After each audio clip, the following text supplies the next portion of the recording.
My name is Frank Jones. If you're not sure what this meeting is about, it's the Raleigh SEO Meetup. Hopefully you're in the right place.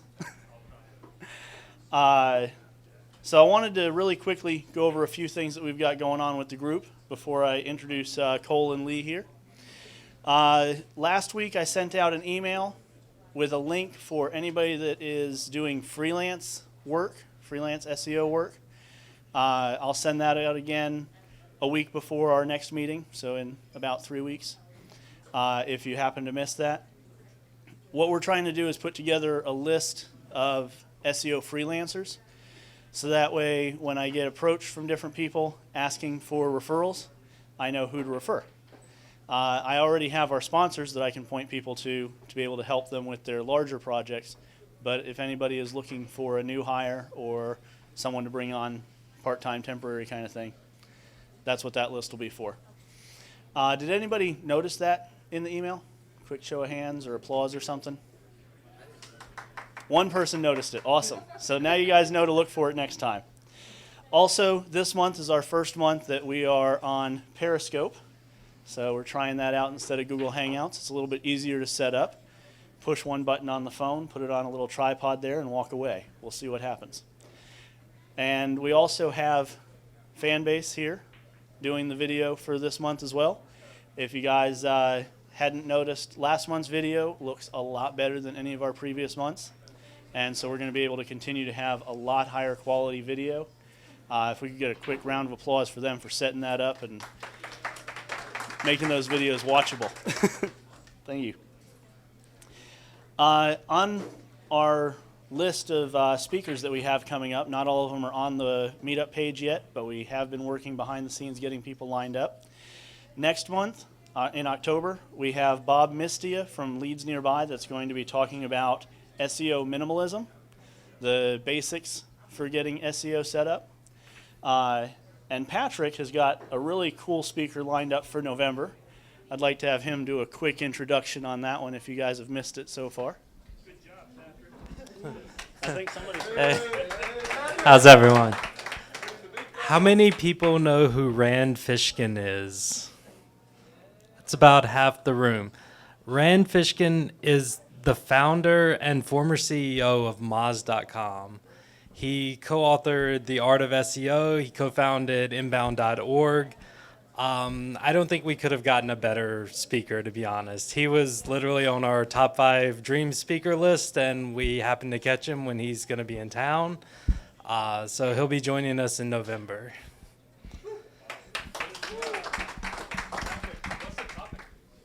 We don't know yet. He's working on a new slide deck. He's thinking about maybe rolling that one out with us, depending on how busy he is. And then he's also got a laundry list of other talks that he might give. It's crazy because just a few months ago, we were actually right over at one of those tables over there having lunch. JR, Patrick, and I were talking about how cool it would be to have somebody like Rand Fishkin come in and talk with us in the new year, maybe January or February, kick off the new year right. And then Patrick sent out an email and got him lined up for November. So, and JR has got us somebody lined up for January, another awesome name. Woo! We got Jenny Hollis coming in January. She's going to do a talk on kind of like I asked her to do a Panda, but she's going to kind of do a, start the new year off right. I saw her at Internet Summit last year. She did a really in-depth kind of technical analysis of Penguin, and she's really awesome. She's a search engine land author. She's the owner of JLH Marketing in Raleigh. Super cool lady, and I'm excited to have her in January. So we've already got October, November, and January, and you may have noticed that we skipped December.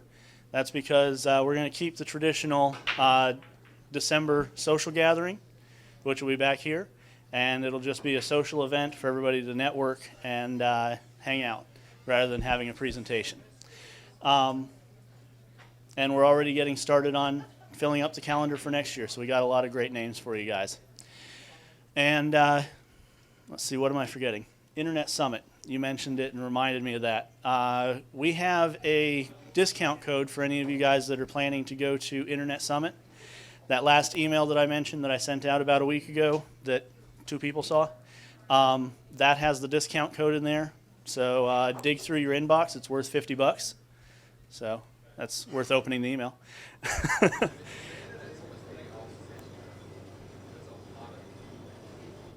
Whoops. Is that mid-November? Yes. It is Wednesday and Thursday, third week or so of November. And actually right before we have Rand Fishkin come speak with us. He'll be speaking with us on Friday. Without further ado, today we're going to be covering the ultimate SEO tool belt. And we're going to have Cole Watts and Lee Kennedy, there you are, talking with us about their favorite SEO tools. So have you guys flipped a coin? Do we know who's going first? Lee, awesome. Oh, supposed to be standing here? Okay. I'm going to have to juggle the speaker notes and can I step here? Does that work? Temporarily? If you want to put the mic on the thing, that might work. Okay, and then hold. Not really. I'll just hold it. Okay. Hi, everyone. Thank you. I am Lee Kennedy. I'm the search director at Cole March Productions. We're a marketing agency in downtown Raleigh. And I have been doing SEO for over 5 years or so in the agency setting. I worked for a previous agency before coming to Cole March. And 5 years is like 10 or so years in like in-house SEO time, you know, so a lot of experience with different tools. I've seen a lot of them, used a lot of them. I've read about a ton, so glad to kind of share my knowledge here. The inbound marketing team from Cole March is here, so if you have any questions for them, they can also answer them. I'm going to talk kind of like high level about these tools because I think, and correct me if I'm wrong, Frank, but the kind of experience level of the meetup tends to be kind of mixed, and there are probably some like beginner SEO people here too. So I'm going to keep it pretty high level. If anyone wants me to kind of dig in like more deep on a specific tool or concept or whatever, feel free to raise your hand and stop me. I'd be glad to give some more details. So what is the goal when we're talking about SEO tools? I'll give you a little background. So SEO, you know, has been around for a long time, and it actually used to be really easy, a lot easier than it is now. So in early 2000s, something like that, you could, you know, fill up your website with different keywords, and you could rank really easily. If that didn't work, you could just go to some guy's website and email him and say, you know, I'll send you a $50 check if you put my like exact match anchor text link in your sidebar blog roll, and you could rank really, really well. And a lot of people made a ton of money, and you know they were outranking these huge brands, you know, with these small websites. And they started building some tools that would make it a lot easier. So there are these tools that they built. I don't know if you've heard of them, like X-Rumor and like article spinners and like content scrapers. Have you guys heard or used any of those before? They're pretty shady, right? So they're not like legitimate ways to do SEO. You know, like a X-Rumor was a way for you to crawl the web, and you would like inject your links into people's blog comments with your anchor text, and it worked really well.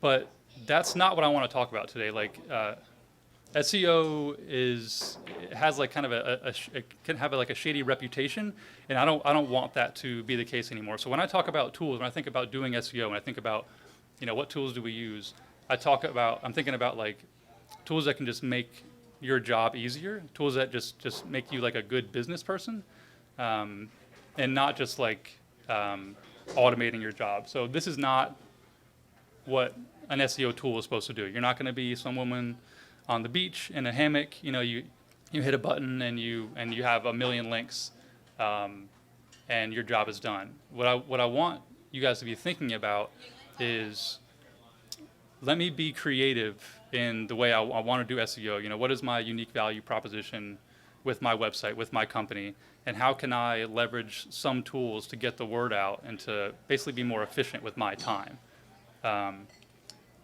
When I talk about kind of these old ways of building tools, I'm not just talking about black hat SEO. There was a company I used to work for where we had a link building piece of software that was really good. It was a way where you could collect a lot of contact information, and you could email a lot of people very quickly, asking them to put links on their website. And it wasn't black hat by any means, but we were basically like spamming the internet by sending out, you know, hundreds or thousands of emails a month, and that wasn't a legitimate way to do business for me. I think it was like black hat SEO tools, and I found this website here, and one of the guys, he's like reviews some tools, and a quote from one of the reviews is, "If you ask me which tool is better to create an unlimited number of trusted backlinks, it's, you know, whatever tool he was talking about. In 7 days, you can have tons of backlinks."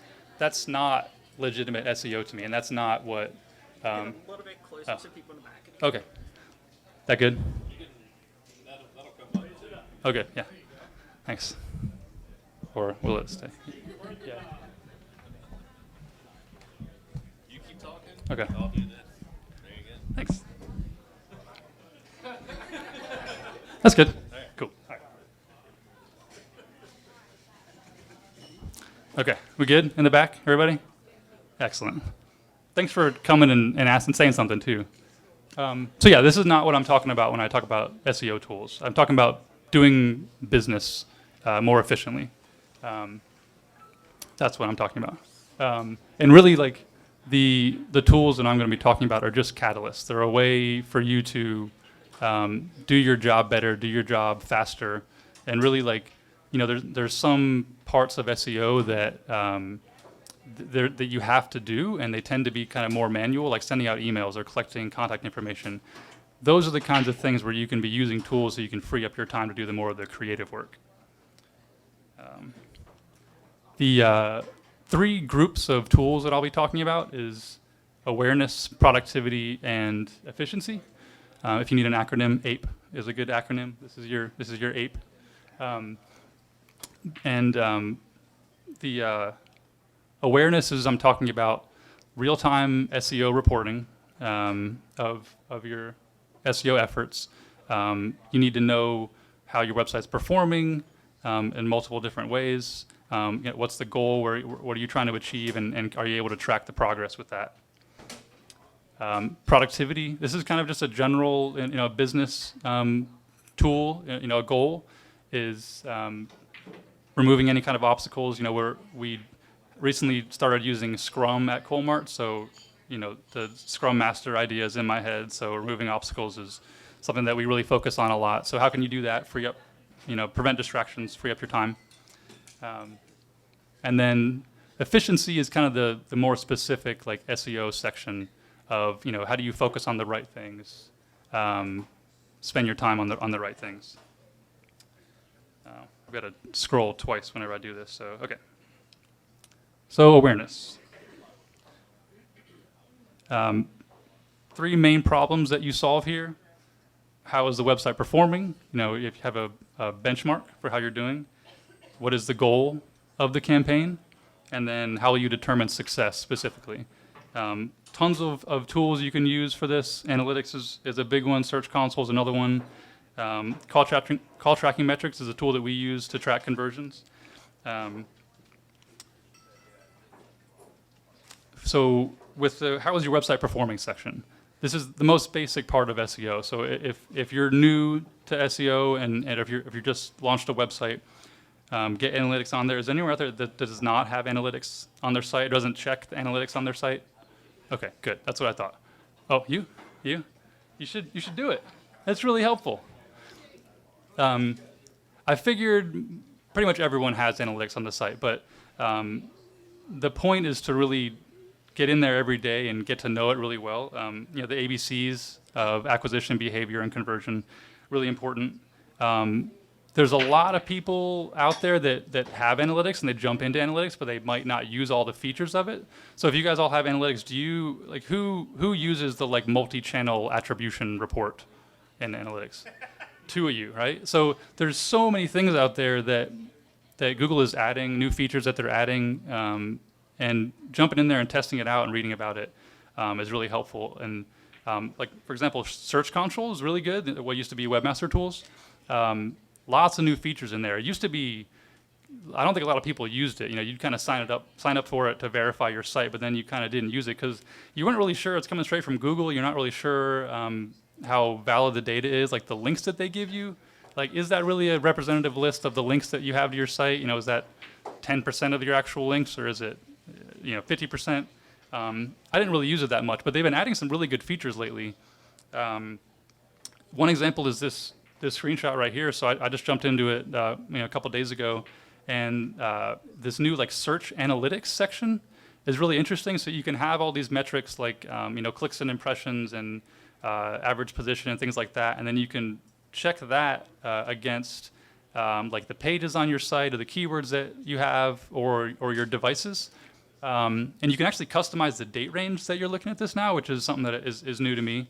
And I didn't realize this, but apparently the tablet and mobile version of my site ranks a heck of a lot better than my desktop site. And this took me all of 5 minutes to go find.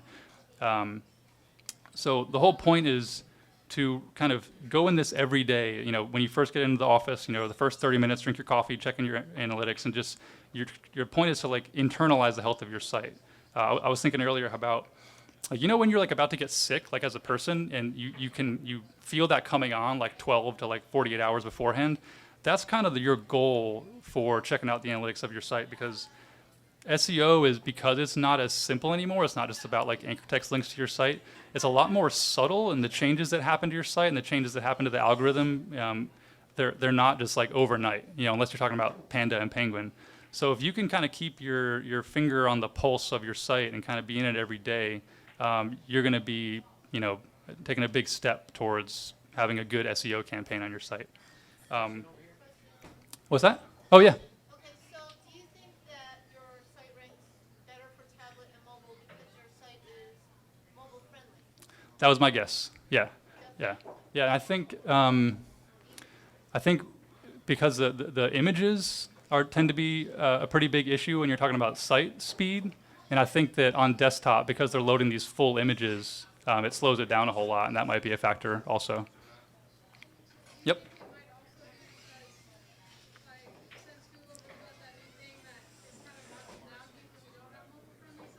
Right.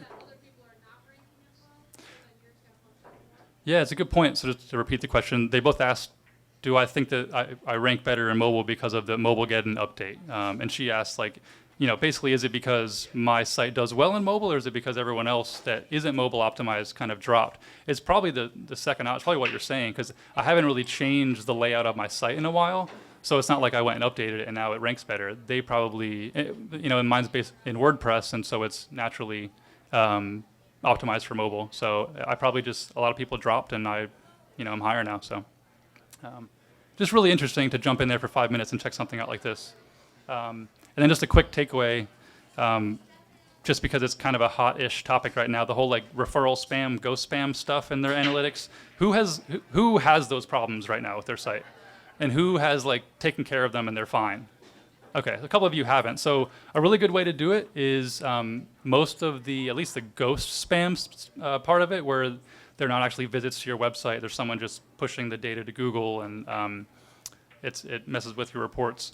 Those visits won't have a host name associated with that visit. It'll be a not set host name, or it'll be some kind of like gibberish host name.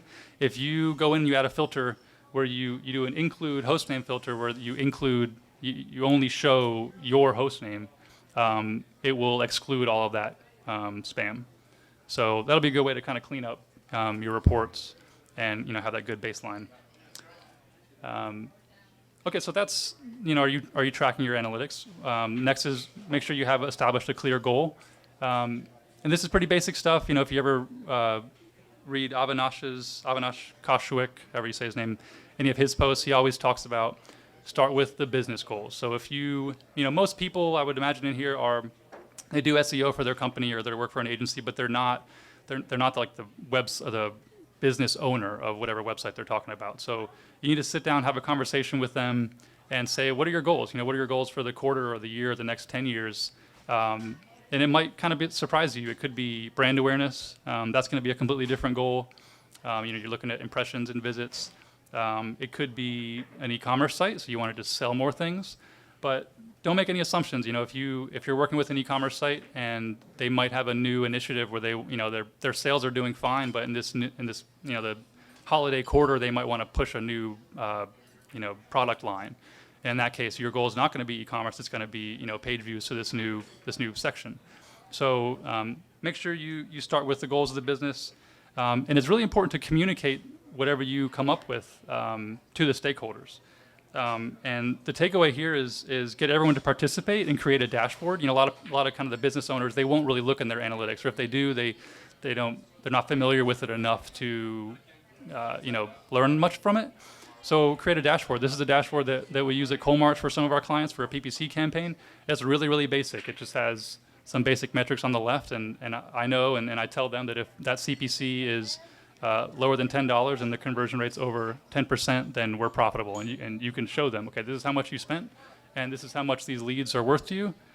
Every business owner is going to love you if you keep showing them this. And if you, from day one, if you agree on the business goals, and if they can look in this every week, they're going to be happy.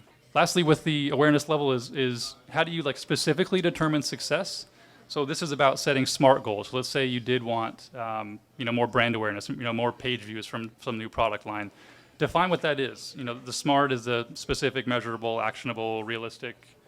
Did I skip one? No, realistic and then timely. And to me, measurable and timely are the most important ones. So just set a number. Say you want to increase it by 100%, the page views to this website, and then you'll do it by the next year or something like that. And if you talk to the business owner and you agree on these metrics, and they won't work with you to get there.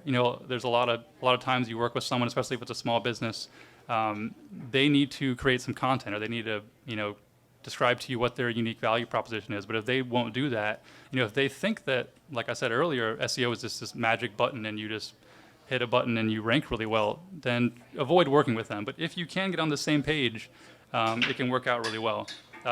This screenshot is an example of that.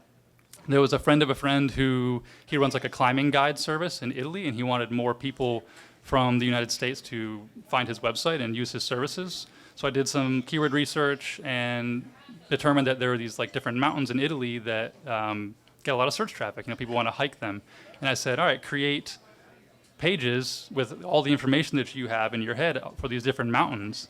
And you can guess how many pages he created. He created one. And we published it right on this attribution date. Right here. And I went and looked last week, and it's actually performing really well. This Finale Ligere, this top organic landing page, is now the highest organic landing page on his site. So it performed really well, but he just wouldn't work with me on it. He didn't think that, he thought that I could just make his site rank just magically without any kind of effort. So avoid people like that, and for the people that you do work with, set the correct goals. One takeaway here is something that we think about at Coalmarch a lot. A good goal, if you're not sure what goal to use with a SEO campaign, get other pages to rank above the homepage, or to get the most organic traffic. A lot of sites, just out of the box, their homepage is going to get the most traffic because they're going to get all the branded searches, and there's a lot of content on there. But your homepage is rarely going to be a high converting page because there's so much. So if you can get the more specific pages to outrank the homepage, that tends to be a good place to start. And if you're measurable about it, say you want it to be twice the traffic of the homepage by next year, whatever it is. Let's see. Oh, and just as an example of kind of the success that this can cause, at Coalmarch, we were working with a client early on. We were building their site. We agreed on their goals, launched the website, and year over year, I think it was 2 or 3 months after we launched the site, compared to the previous year, there was a 524% increase in organic traffic. And they love us, and they will always come back to us for more. Yes.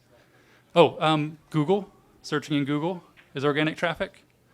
Someone search for something in Google, like professional pool players, and they go to your website. right? Cool. All right, so that's awareness. Pretty simple stuff. Productivity is next. This is, once again, kind of high level, kind of just making sure you're doing good business work. How can you streamline project management? How can you communicate it effectively? How do you prevent mishaps? There's a lot of tools out there for this. It especially is helpful at an agency level. Is there anyone not with eDesign that works for an agency here? I know all you guys do. Yeah, you guys. So this is super important for agencies because a lot of stuff going on, a lot of different clients. Even if you're in-house, all the different projects that you're working on, it can be really helpful. It's also just good because it can keep everything in one place. So if you have emails that you're sending out, if you have files that you need, it can be searchable, so you can go find it very easily. And you don't need to be using all these different tools for one client. The previous place where I worked, we had basically just a bunch of Google Docs and email were the tools that we used, and it was impossible to find anything if you ever search for it. So this is an example. It's called Basecamp, really, really common project management tool. This is like an internal project at Coalmarch, and you can just see there's discussions, there's to-dos, there's files, there's text documents, all that's in one place. Super helpful. The takeaway here, Basecamp isn't necessarily the best one, but try a few and use one and stick with it. I used Asana for a while. I think one of the founders of Facebook created this Asana. It's basically a project management tool. It's really good. Trello can be really helpful. Trello is like a visual way to organize to-dos and everything. Those are all really good. This is a fun one. Communicating efficiently, so basically chatting and emailing between your team. Lots of different ways to do that too. A lot of people use Gmail, so they use Google Hangouts. We tried HipChat for a while at Coalmarch, and we ended up using Slack because there's chat, there's file sharing, and you can send code and it won't mess up the formatting and everything. That was a great win for us. It's also really good for employees working from home. They can be really comfortable with always being on this app and always being, reachable and everything being findable. It's been really great for us, and we've enjoyed it, especially after testing a few other tools. The takeaway here is make it fun. This is a channel in Slack that's about cats, for the cat lovers of Coalmarch, and this is one of the cats that I've just started fostering. So I share like super cute pictures of this tiny cat, every other day at work, and share emojis, share GIFs, have a good time. Make it not just about work. And then lastly, with the productivity section is preventing mishaps. This always happens. People can just drop the ball with project management. Document everything. In Basecamp, whenever we have a phone call, we'll send a follow-up email. It'll describe everything we talked about. You can never, there's never like, when did we say that? When did we agree to that? It's always in there. Annotate everything in analytics. I know I'm guilty of it. If anyone has analytics, I'm sure you don't annotate all the changes you make. Do that as much as possible. Make checklists and set reminders. This is, has anyone heard of this sorted Gmail skin? Anyone? It's pretty cool. Taryn found it recently. It's just kind of a Chrome plugin for Gmail, and it allows you to kind of sort your inbox into. Your inbox is kind of on the left side, and then you can have these like to-do lists where you can drag your emails and you can group them together and you can rename them and you can set reminders and everything. It's a really good way to just not have anything fall through the cracks. Really good for project management. And just as a metric as far as why these are important, Slack is super important, really good way to communicate. And the proof is that it took them 1.25 years from founding to a $1 billion valuation.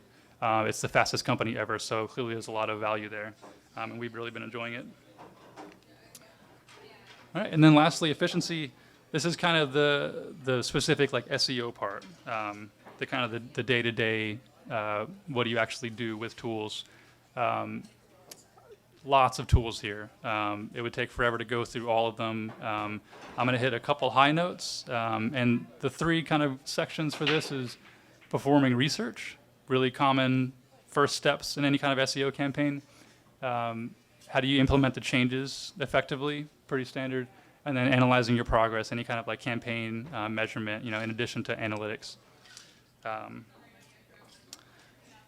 So performing research should take a good chunk of time. You know, a lot of people that, if you read any kind of posts about creating good content, like the research beforehand is a huge part of it. What are your competitors doing? What is successful in the market? You know, you don't have to reinvent the wheel every time. You know, see what works, and then apply your unique value proposition to it and your skill set, and make it work for you. There's a couple of different like competitor research tools. One thing I've used in the past is SEMrush, and we use it currently at Coalmarch also. Really good way to check organic traffic, organic rankings, PPC traffic of your competitors. Another one that is a little bit newer, I don't think it's not quite as popular, is SimilarWeb. It's a pretty high-level tool, really good for kind of broad competitor research. It will give you can see on the left side here all the different sections. It's just the overview of all the different traffic, what are the top referral sources, what are the organic traffic sources, what kind of display campaigns are they running. If you're, for example, a competitor of New Belgium here, you can see their kind of mix of traffic. You know, there's some search, there's some referral, and then you can see what are the top referral sources for them. So you can see this. It's can't really see. Oh yeah, ThrillList.com is apparently their top referral source. So you could go to ThrillList and see if there are any opportunities for you there. So yes, is it using Google Analytics for its base data? My guess is that it's like ISP based, because it tends to be very broad but not very deep. It's probably like Comcast or something like that. No, it's instant, and this was a free account. You can jump in. There's a lot more features for if you're a pro, but you jump in there. You know, the sites that will return data have to be kind of big. You know, it's not going to be your mom and pop shop, but it should bring you results for pretty big sites. And the takeaway here is the way that this can help is find a website or a new channel before it becomes popular. That's really kind of the golden ticket for doing SEO, is if you find the website that is you can tell that it's working out really well, but it's not quite big enough yet. Get in there and build a relationship with that person. Try and help them out. Try and give them feedback on their site. The one thing I think of is that it's a site that I only recently found. I think it's still kind of newish. Is this waitbutwhy.com? It's like this blog. It's just this guy, and he writes really, really good articles. These super long-form articles, super informative about all kinds of stuff. There's a 3-part series on Elon Musk and SpaceX and Tesla. And if you were to get in with this guy early on and be like a really loyal reader, and you were to get him, right now to write a blog post about you, that would be huge. So any kind of competitor research where you can, find those sites. What's that? The blog? It's waitbutwhy.com. If you search like history of Elon Musk, he'll probably be on the first page. Super good stuff. Let's see. For link research, obviously the big common tools are the Open Site Explorer, Majestic, and Ahrefs combination. That's super helpful. Raven Tools is also really good, kind of a reporting metric or a reporting tool. Those are all solid. Another pretty standard tool for the research part is Screaming Frog. I'm sure most of you all have figured this out. I've used this. If you haven't, it's a really good way. Just crawl your website. It'll return the list of all of the different URLs on your website.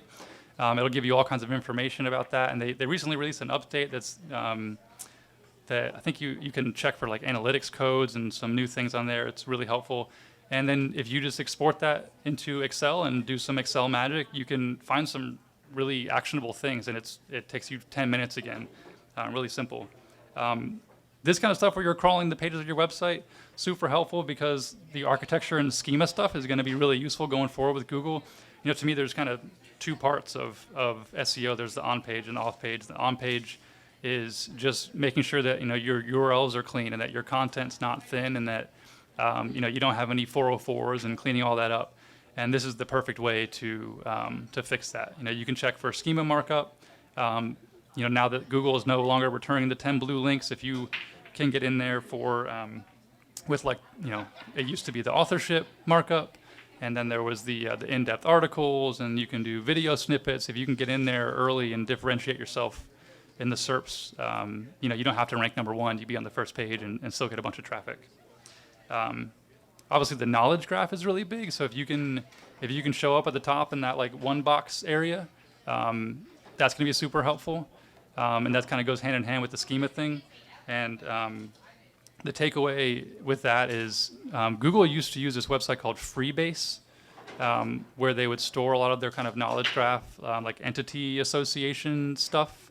I think they're discontinuing that, and they're now using this wiki data. And I think you can get in there. I haven't done it yet, but I think you can get in there and sign up for an account and start like editing some articles. And you might be able to, if you have like some credibility on the site, you might be able to kind of, put your clients in there, put some information about your clients and maybe influence the knowledge graph a little bit. The screenshot here is just a really good example of the Screaming Frog and Excel combination. I crawled New Belgium. Good over there? Everybody good? All right. I crawled New Belgium. Let's say you worked for New Belgium. Crawled the website with the free version. It was only 500 pages, but even with those just 500 pages, both the /beer with capital B and /beer not capital B both showed up, and they actually both resolve, and they're not canonicalized. I mean, this is like really basic stuff. It took me once again 5 minutes, and if you can go in there and figure out how to fix that, you've got your like on-page architecture stuff figured out. All right, so how do you implement changes effectively? These next two screenshots are tools that I haven't used enough of. They're really, really interesting. And they work on like a really important part of the SEO process. This first one is about content creation. So, I really think that the best SEO person could be someone that doesn't really know anything about SEO. And the tools that they would use would be like analytics to check their progress, and then like don't hit enter, which is this thing that Will Reynolds talks about, where you just start typing in Google and you just look at the autocomplete and you look at what are the popular searches that people search, and you just write content about those topics. The next step with that is going to be like, okay, let's do some research into what content has been effective in the past. So BuzzSumo is the tool here, and they have a huge index of all these different pieces of content that have been written, and they have all the share metrics and everything associated with them. And it's very easily searchable. You can limit the content type. So this is an article, infographic, or a guest post on like new breweries in the area. And so you could jump in there. And actually, I think Thrill List is this article here. So you do a little bit of research, you can find a really good opportunity. And so this will help you kind of get a good idea of what content you should write. You can have this network of sites that is going to be really influential. They share good articles, they write good articles, they get shared, and you can build that network, and that can be like kind of your go-to if you ever want to write some content. And then the takeaway here, something that we've been doing a lot lately, is when you're writing content, you can easily get pigeonholed into like, okay, I'm a folding table company. Let's think about what are some fun things to write about folding tables. Like, you're going to run out of those ideas really quick. So you can think a little broader than that. Like, really any topic that has to do with folding tables, get the whole team together and just brainstorm. There's no wrong answers. Get all the ideas on the board. I heard about this in an article by Zillow. They have Google spreadsheets, and they're just open to the whole company, and everyone can just input ideas in there. And you're going to get a couple like really good hits in there, and you keep creating content out of those. You're eventually going to get one that's going to take off. The other side of this is, once you have created the content, you want to do some link building.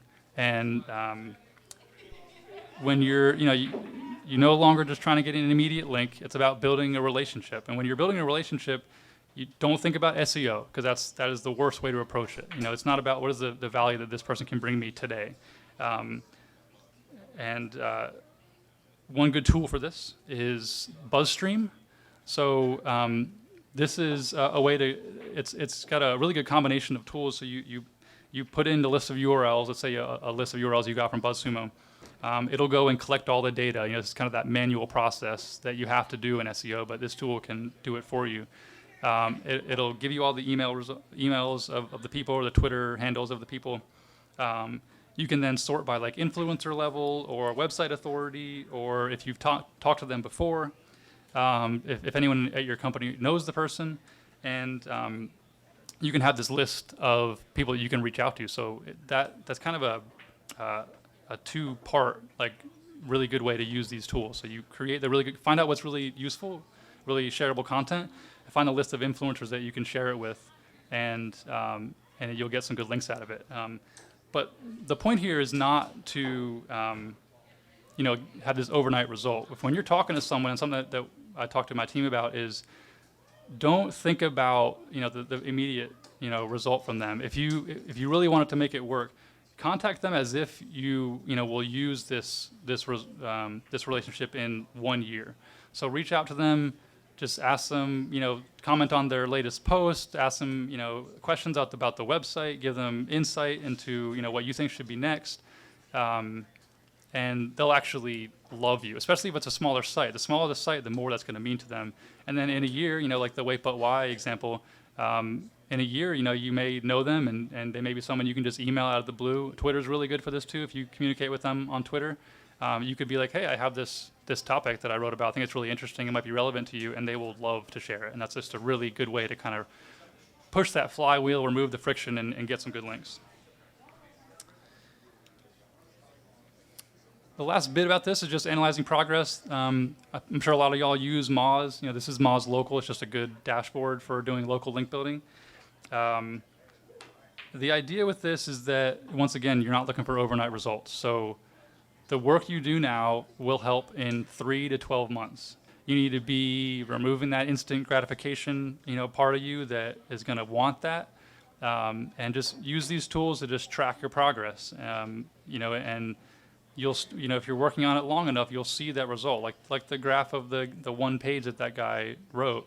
It took 6 months to a year for it to work, but it worked. And in the meantime, I say use a well-managed PPC campaign. It's really the best way to kind of get some traffic in the meantime is have a good PPC campaign, have positive ROI for your PPC campaign, and then keep pushing the flywheel and get the organic side of things going.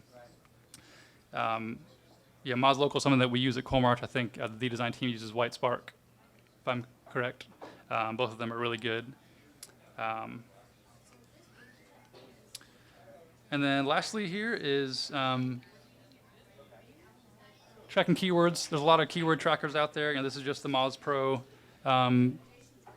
software. I used to use Advanced Web Ranking, which was really good. Good way to track keywords. They also had a good reporting feature that you could send out.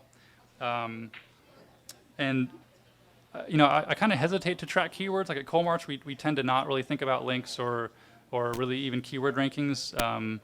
We kind of just send them like analytics reports, and that tends to kind of cover your bases, because if you're always going to be limited in the number of keywords that you can track. Even if you track 100 keywords, those are such a tiny part of what your site is actually ranking for. I mean, we have some sites where these head terms, they don't really rank that well for these head terms, but they get really good traffic, and they're improving in their organic traffic. It's because the long tail is just killing it.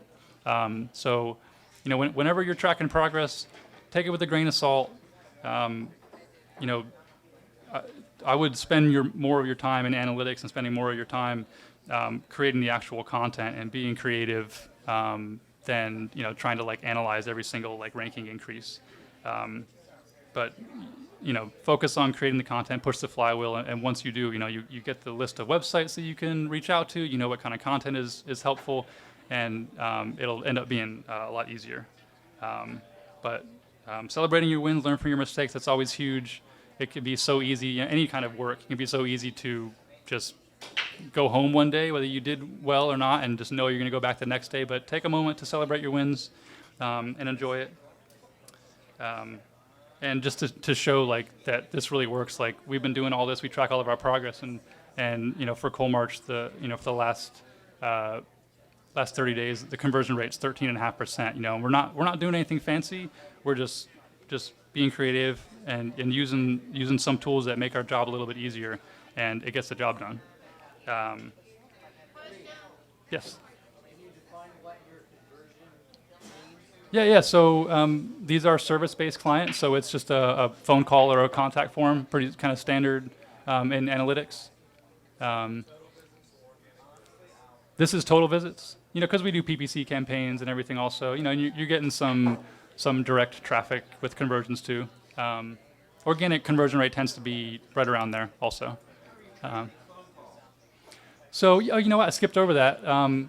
In the awareness section, when you talk to the business owner, if phone calls is a lead that you're concerned with, you can track that in analytics. There's a couple different ways you can do it. We use a tool called Call Tracking Metrics. It's like $20 a month, and you pay like a 4 cent per minute rate, and it has some really good features, like it records your phone calls. You can tag them, like, is this like a new customer, is an existing customer, whatever it is. But it also, there's an option where you can link it with your analytics account, and it will push that phone call as an event to your analytics account. It does it by like dynamic keyword swapping or dynamic phone number swapping. So when they hit your website, it swaps in this forwarding number, and it's pretty reliable. Good way to track kind of emails and phone calls. Do you have any e-commerce clients? And if so, what is the conversion rate for sale? I pulled the kind of service-based conversion rate. We do have some e-commerce clients, but I didn't pull the numbers for that. I'm trying to think off the top of my head. I think it tends to be closer to 4 or 5%. Obviously it's not quite as high. But yeah, I don't have that the exact number. And then lastly, when you're thinking about tools, this is not about working harder, working longer. There's this big push in like Silicon Valley to work 100 hours a week. Use the tools to work smarter. Take breaks, take naps. We need to really install a cot in the Coalmarch office. I think that'd be a great idea. Little 20-minute naps. There's so much science behind how much better you feel. This picture is from a trip I just took to Canada where we climbed these things. It was crazy, but it really like resets you mentally, and you're gonna have a much better time at work. And then lastly, be creative. In 10, 20 years from now, SEO is going to be, there's going to be so many tools out there. Robots will do your entire job. Focus on being creative. Have a good time. Have a brainstorming session. Come up with really fun content. Interact with people online and get them to share it. Do it. It's really, if you really think about it, like SEO should be a natural process. People sharing good content. So focus on that part. Use the tools to make your job easier, but focus on being creative. That's what makes you human. And that's pretty much it.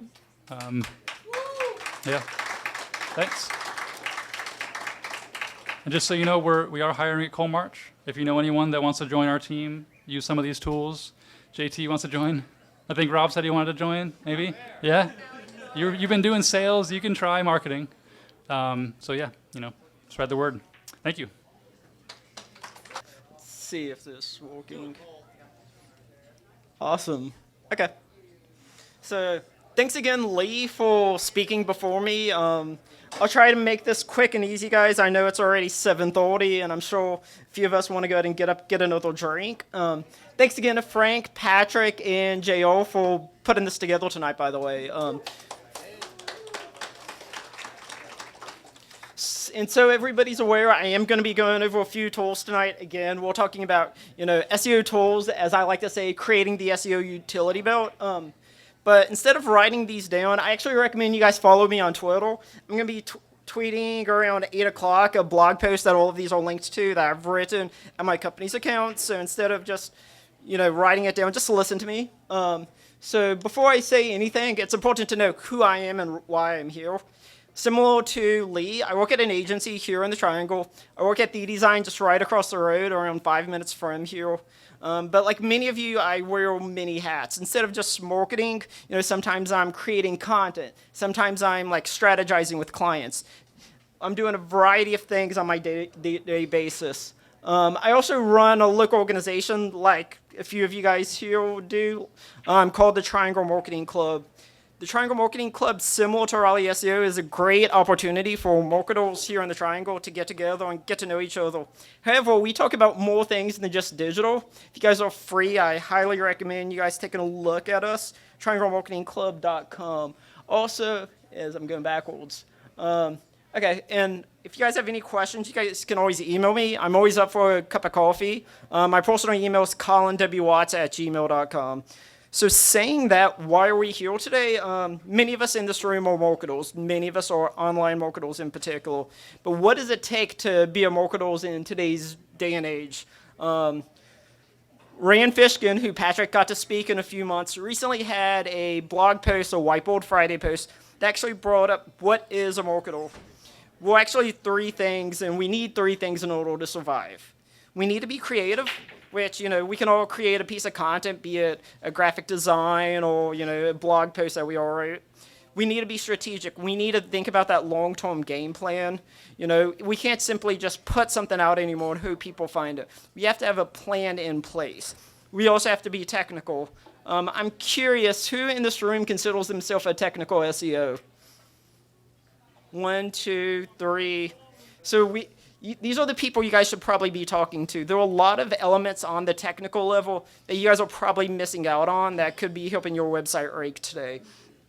But saying that, the biggest issue we have today is we need to be that superhero. Clients are coming to us and expecting us with these high demands. We've all been there, or bosses are coming to us with these high demands, and they want to rank overnight. Lee mentioned it as well. We need to really have a talk of what these expectations are, what people are looking for. But many of us are just Bruce Wayne by day. We're sitting at home, doing our own thing. Websites will rank eventually. We will do what we need to. But, it does take time, and these are the issues that many of us are facing. Time. Websites not just going to rank overnight. We need to set those expectations. Low budgets. How many people in this room have a client who has a low budget but wants to and expects to rank overnight? So that's the majority of the room.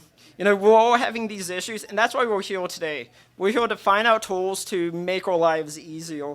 And that's why we are looking to build what I like to consider the SEO Utility Belt. I'm a comic book fan from day, so you're going to see a lot of comic book references in here. Because just like Batman, we need tools to really make our lives easier and our day jobs easier when dealing with these clients. What can really help your lives is if you guys start to look at extensions. Does everybody in the room know what an extension is? I see a few shaking their heads, yes, so that's a good thing.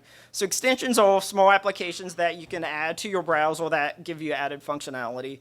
This can be anything from buffer, which I think most of you guys know on the social media level, to a few of the other ones we'll be talking about today. But take a look at extensions. They're a great tool to use. So saying that, I want to take a look at some of the extensions that I use that can make your lives much easier. So saying that, once you get to a website, if you have these extensions in place, they can give you a variety of functionality.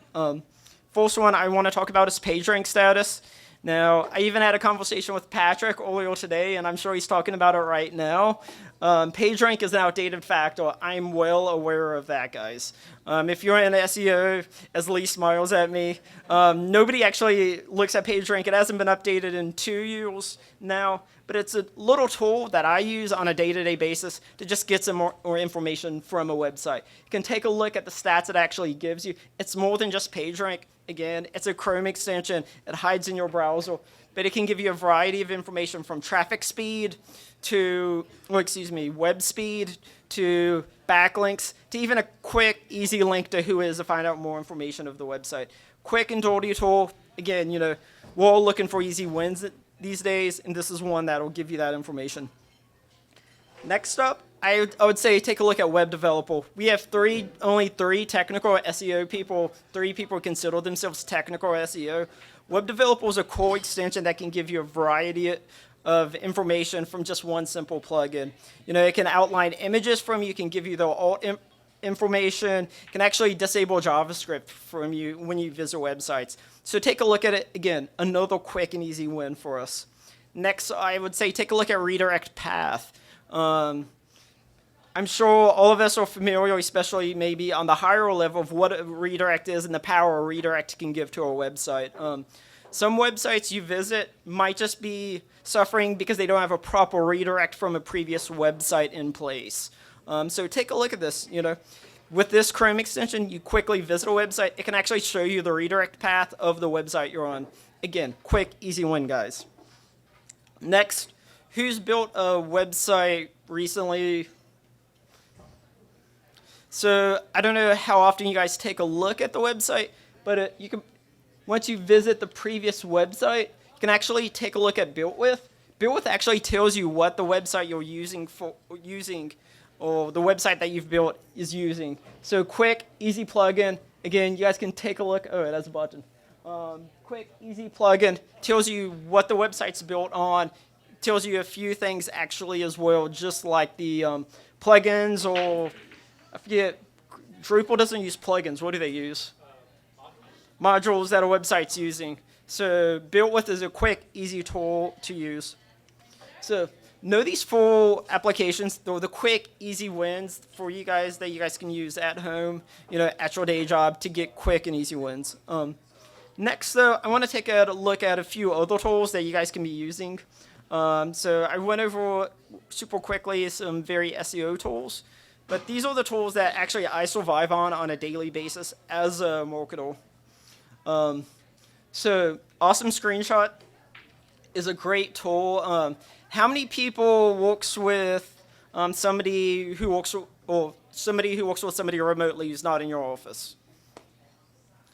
So that's a few of you guys. You guys have probably had communication issues at one time.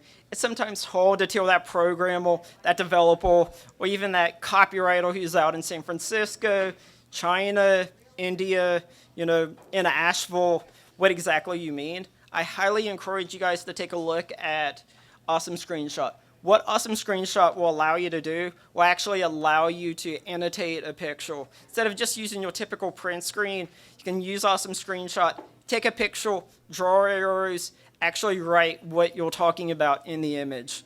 I actually discovered it working with a programmer who lives in Spain 3 years ago. We had a communication breakdown. Wasn't Spanish, was American, actually grew up in my hometown, but the kid couldn't understand what I was saying from time to time. So I was like, hey, let me take a screenshot, let me annotate it detail by detail for you.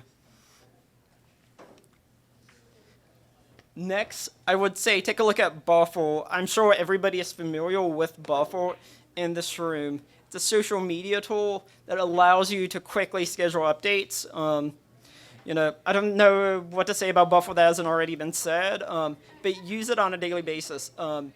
I only connect Twitter to it, but you can connect Twitter, Facebook, LinkedIn, and Google Plus to it. Schedule your updates so it looks like you're on social media all day. I'm sure my boss who's in this room actually thinks I'm on social media all day. I actually schedule all my posts usually around 7, 8 o'clock on the evening, and then just buffer them out throughout the day. So people actually think I'm using these social media tools. Next, is there anybody who struggles with copywriting in the room?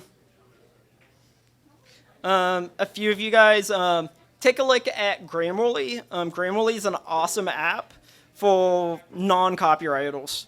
What Grammarly actually does is it'll actually look at everything from social media applications to emails to even stuff like Google Docs for your copywriting skills, and it'll actually review the copywriting for you. It's also good enough for those who want to be a better writer.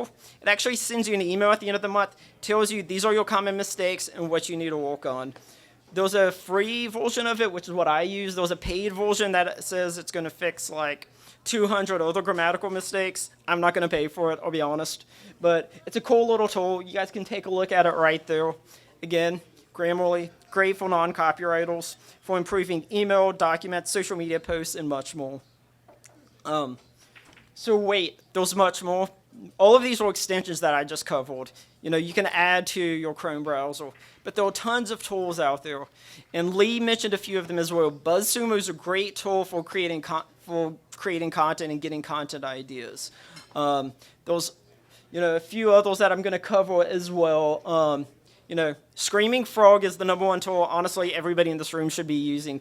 Lee's shaking his head right now. I was telling Patrick they actually need to have a SEO meetup just talking about Screaming Frog. A lot of what I've talked to you already about, Screaming Frog can do just in one setting. It's a great tool. It's a technical tool. It can tell you everything from a website by just putting that domain in and crawling the entire website. Again, there is a free version. There is a paid version.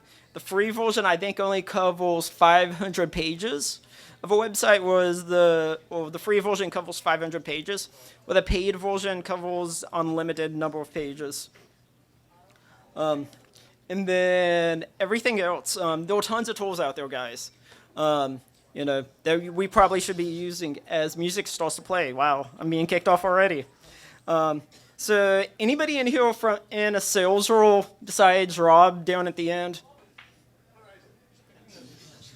So if there's anybody in sales or is interested in prospecting, take a look at emailhunter.co. It's not really a tool, it's more of a domain website. Throw in a website, say, for example, ESPN.com. It'll actually give you a list of people who work at ESPN as well as their email address. Great little tool for prospecting, for looking for leads, for trying to get people's attention. What I actually use it for is usually it doesn't have the person's name that I'm looking for in that list, but at least I know how they create their email addresses. If there's a Mike at ESPN, I know Brian, who I'm looking for, his email's probably created as Brian at ESPN.com. There are a variety of keyword tools out there. Find your own. Those Google's Keyword Planner. There's the Will Reynolds way of just typing something in at Google and not hitting enter. Great tool. I love that. There's also grep keywords, which Russ created. There's also Ubersuggest, which I actually like. There are a variety of keyword tools out there. Find your own. Get your own suggestion. No, I have not. It's been a while since I've used it, so. Okay, that's a great question. So Envision, if there are any designers, developers in the room, we all have our own, mock-up tools on creating wireframes. There's Balsamic, which is something we use at our office, but if you want something very technical, something high-end, I highly encourage taking a look at Envision app.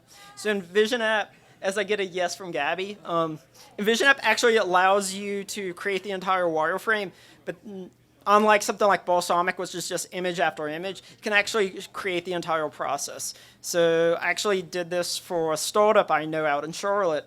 We created the Envision app, the homepage, and then it just clicks it, and then it goes to the actual service page. So you can have all of these wireframe, all of these design templates linking intermittently, so that way, a prospect or a potential client can actually take a look at it and know what's going on. Next, I highly suggest Sidekick.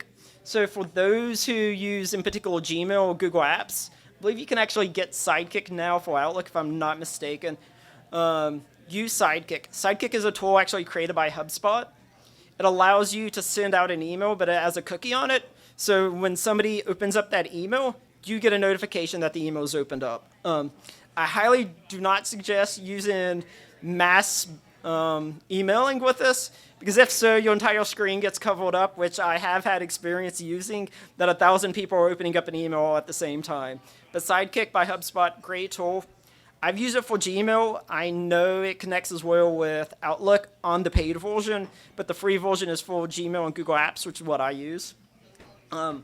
Lee mentioned as well backlink tools. There are a ton of them. My favorite is Ahrefs. Everyone has their own, from Majestic to Raven Tools, I think pulls in Majestic now. But there are a variety of them. You can just go to Google and type in, site as the site operator. But, I highly encourage finding your own, because backlink exploration, if you're an SEO, if you're an online marketer, can tell you a lot about a company. So saying that, now you're ready to get started. We went over a variety of tools tonight, myself and Lee as well. There are a ton of them out there. There are a ton we didn't even cover, I'm sure. But, what I highly recommend is going home and, playing around with some of these. Not just the ones we mentioned tonight, but the ones that you find on your own. There are tons of them. And that's the only way you can actually get experience with them. What I highly recommend everyone, if you're passionate about this field or marketing in general, is go home, build your own website, and play around. That's how, many of us got in this room today. We've created a website on our own, and we're like, hey, this seems like an interesting field. I'm going to get into it. But saying that, it's not always about tools. And I missed the slide. Okay, it's not always about tools. The honest truth is you're going to get punched from a client sooner or later. I'd be the first to tell you guys this. I've been punched, and we've probably all been punched in this room. It's not always about the tools.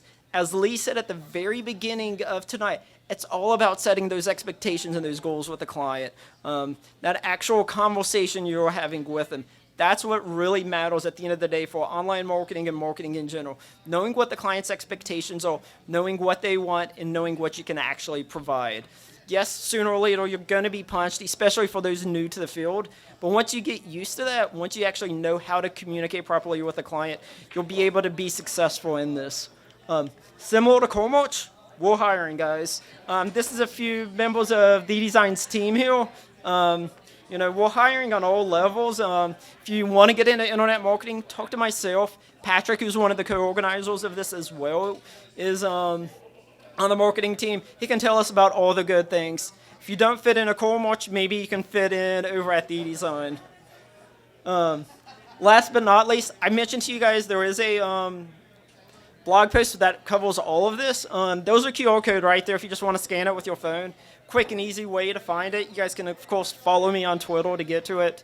Also, quick shout out to everyone who helped make this. My entire team right below.